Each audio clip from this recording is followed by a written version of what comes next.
ब्रह्ममुरारिसुरार्चितलिङ्गम् निर्मलभाषितशोभितलिङ्गम् जन्मज दुःखविनाशकलिङ्गम् तत्प्रणमामि सदा शिवलिङ्गम्।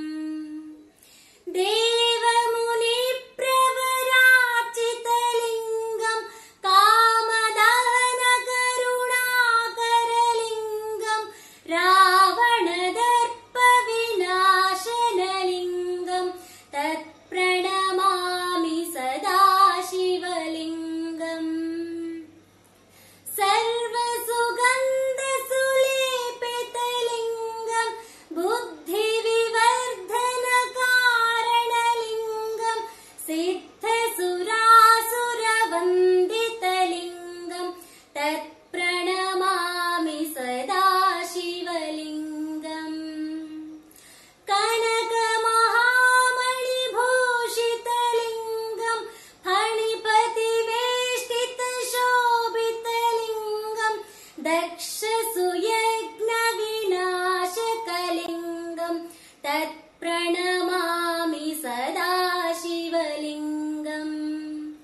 कुङ्कुमचन्दनलेपितलिङ्गम् पङ्कजहारशुशोभितलिङ्गम् सञ्चितपापविनाशनलिङ्गम् तत्प्रणमामि सदा शिवलिङ्गम्।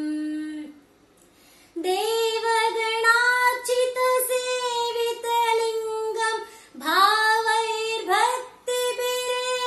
च लिङ्गम् दिनकरकोटिप्रभाकरलिङ्गम् तत्प्रणमामि सदा शिवलिङ्गम्। अष्टदलोपरिवेष्टितलिङ्गम् सर्वसमुद्भवकारणलिङ्गम् अष्टदरिद्रविनाशनलिङ्गम् तत्प्रणमामि सदा शिवलिङ्गम्।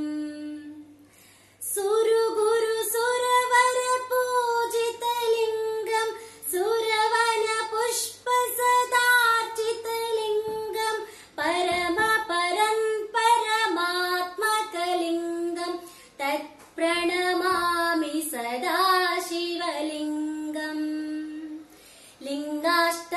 लिङ्गाष्टकमिदम् पुण्यम् यः पठेत् शिवसन्निधौ शिवलोकमवाप्नोति शिवे